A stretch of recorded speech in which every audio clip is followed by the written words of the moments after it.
নমস্কার বন্ধুরা, রাধে রাধে। তো তোমরা সবাই কেমন আছো বলিও। তো তোমাদের জন্য আবার একটা নতুন ব্লগ নিয়ে আসলাম। আশা করি অনেকটা ভালো লাগবে। স্কিপ না করে পুরো ব্লগটা দেখবে। তো যে যেখান থেকে দেখতেছো আমার পরিবারে জয়েন হয়ে যাও, আমাকে সাপোর্ট আর ভালোবাসা দিও। তো আজকে বেশ কয়েকদিন ধরে আমার খুব শরীর খারাপ যাচ্ছে, তোমাদেরকে এর আগেও বলেছিলাম। তো এখনও পুরোপুরি সুস্থ হইতে পারিনি। তো কি বলতো, বাড়িঘর যদি এরকম হয়ে থাকে, অসুস্থ মানুষটাকেও সুস্থ হইতে লাগে। তো চুলা টুলা সব ভেঙে আছে। তো কোনো রকম চুলাটাকে ঠিক করলাম।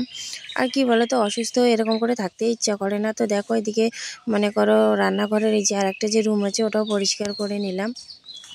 আর রাত্রিবেলা সবজি নিয়ে আসলো, সব ছড়িয়ে ছিটিয়ে আছে। তো ওগুলো একটু গুটিয়ে গাটিয়ে রাখার চেষ্টা করতেছি। আর নারকেলটা তার আগের দিনে আমি ভেঙেছিলাম, তো অর্ধেক রয়ে গেছে। তো দেখতে পাচ্ছ মুখে টুকে কীরকম দাগ হয়ে গেছে। আর গালগুলো আমার এতটা ফুলে গেছে কি আর বলবো।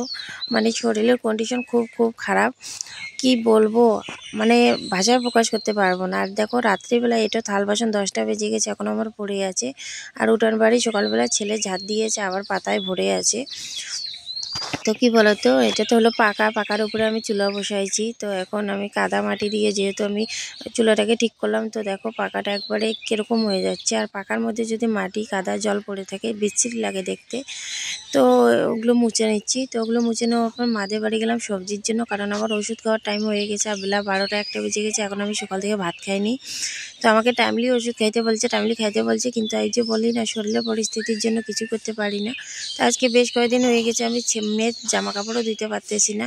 মানে কি বলবো, এতটা মানে শরীরটা খারাপ, মানে বলার মতন আর ভাষা নেই। তো আজকে ভাবতেছি না, এরকম করে থাকলে হবে না, আস্তে আস্তে হলো আমাকে কাজগুলো করতে লাগবে। আর তোমরা দেখতেই পাচ্ছ আমার মুখের অবস্থা আমার কতটা ফুলে গেছে। তো সব ভাবনা চিন্তা করে আমার দিদি ওর মেয়েকে পাঠাইলো শিবানীকে, কারণ আমার শরীর খুবই খারাপ।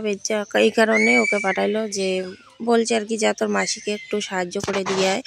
তো স্কুল এখন বন্ধ আছে, প্রাইভেটও বন্ধ আছে, তাই ও আমার কাছে 2-3 দিন থাইকে এই যে একটু আমাকে রেস্ট নেওয়ার জন্য বলছিল আর কি ওর মা। তো ওই যে ও এসে দেখো থাল বাসন মাজতেছে, কারণ এখন বেলা 1টা বেজে গেছে। আর এখন আমি এটা থাল বাসন মাজতে পারিনি, ও এসে মাজলো। তো কাপড়গুলো ও বলছে কাচবে, তো আমি বলছি না, আমি কেচে দিই, ধুচ্ছি যখন। আর মেয়ে দেখো ওর হাতের ঘড়িটা নিয়ে জামা কাপড় খুলে স্টাইল মারতেছে এখানে।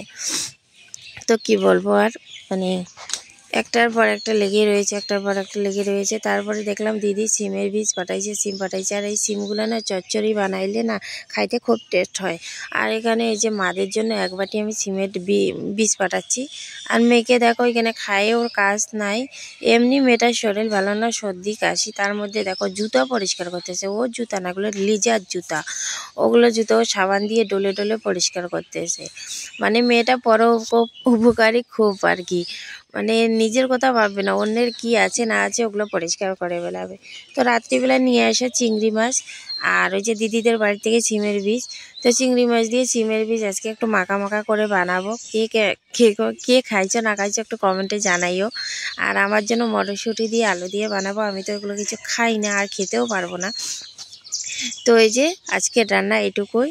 তো এইভাবে রান্না করতে কে ভালোবাসো আর কে খেতে ভালোবাসো অবশ্য কমেন্টে জানাইও। আর আমার চ্যানেলটাকে প্লিজ একটু সাবস্ক্রাইব করে দিও।